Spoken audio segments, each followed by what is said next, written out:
Good afternoon, and we're here for this week's installment of 5 Minutes With.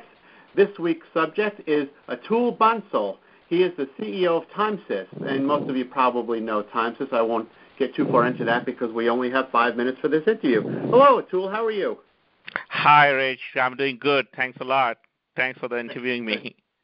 Oh, my pleasure. So you're in the snow belt just like I am, and we're not even going to talk about that because spring is on the way. Oh, I hope so, too. Absolutely. Yes. Okay. So you joined a Linux company about 8 years ago, and at that time, there were still questions whether Linux was here for the long term. Obviously hindsight is 20/20, and we know Linux is here for the long term. But at that time, why were you so high on Linux when people are saying, well, maybe yes, maybe no, it's free, it has a lot of bugs and all that stuff? Why were you high on it, such a long time ago? And that's an interesting question. And going back into my memory lane, first thing is I'm not a genius, and getting to this point had not been a straight road. It's all up and down. But when I look at things, there were multiple things that were coming together, like macro trends, what was happening in the industry, my own past experience with using Linux,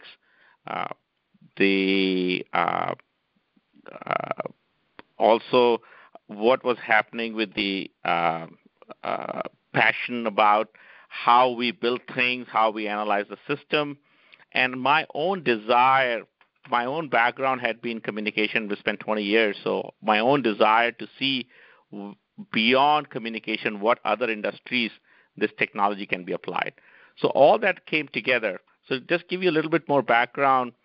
I started a company in late 1990s, in early 2000, communication infrastructure company. We were building the carrier class routers, and we probably the first, if not the first, one of the very early ones to use Linux as a main operating system across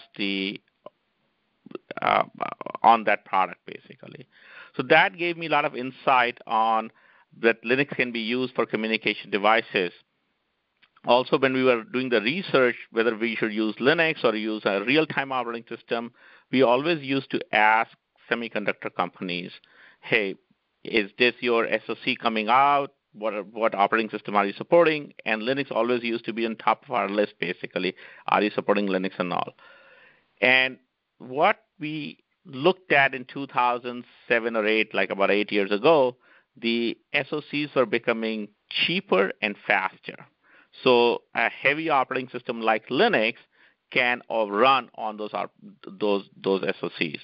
So given that, plus the cost, everybody, if you go beyond, there's a trend to reduce the cost, the BOM, basically, of the devices. And Linux comes for free because there's no royalty attached to Linux. All these trends came together, and my own passion about how you can actually make the software development process efficient, that was one of the keys to bring all these things together. We thought, this looks like an interesting field. And when I saw TimeSys, the one other thing that attracted me towards not just the technology, but the TimeSys had an interesting way of building a custom Linux, you call it distribution or BSP, in the cloud. At that time, we used to call it online. Now we call it, you can build it in the cloud. So all these things came together. We knew that Linux will go. All the semiconductor companies at that time were using Linux to test their SoCs, even though they were supporting other operating systems. And we knew that new developers, when they develop any new technology, they test it with Linux first before it can be applied to any other operating system. So that helped me to say maybe this is a good place to go and see if we can build a business model around that. So that was it's a long answer, but that all this thing came together to bet on Linux. And it was not, in hindsight, it looks like now Linux is here. but that time it was not a very straight answer. Absolutely, and that's pretty good foresight you have there. Okay, so let's shift gears a little bit, and you talked about your background, but I want to take you even further into your background, and I know that you have multiple degrees in chemical engineering. So I don't see the connection between chemical engineering and Linux, but how does that background help you with your day-to-day job, or does it? It does. I mean, I am a strong believer that education never goes to waste. You always learn something.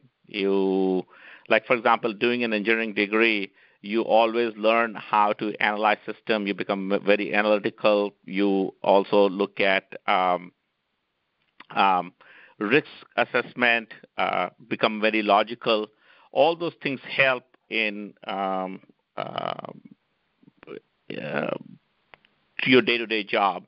Now, typical engineering quality is you're curious about things, how things work, and how do you analyze the system. So you can take those things and you can apply both to technology as well as to the business. So that's where it helps me when we're running a business on a day-to-day basis. All this training that I had is applied. Plus, I do have a computer science degree, so I do have knowledge about computers, basically.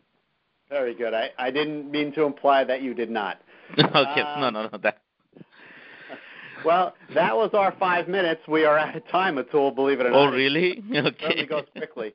I'd like to thank you for taking the 5 minutes. That was Atul Bansal, the CEO of TimeSys. Thank you, Atul. Yeah, my pleasure. Thank you, Rick.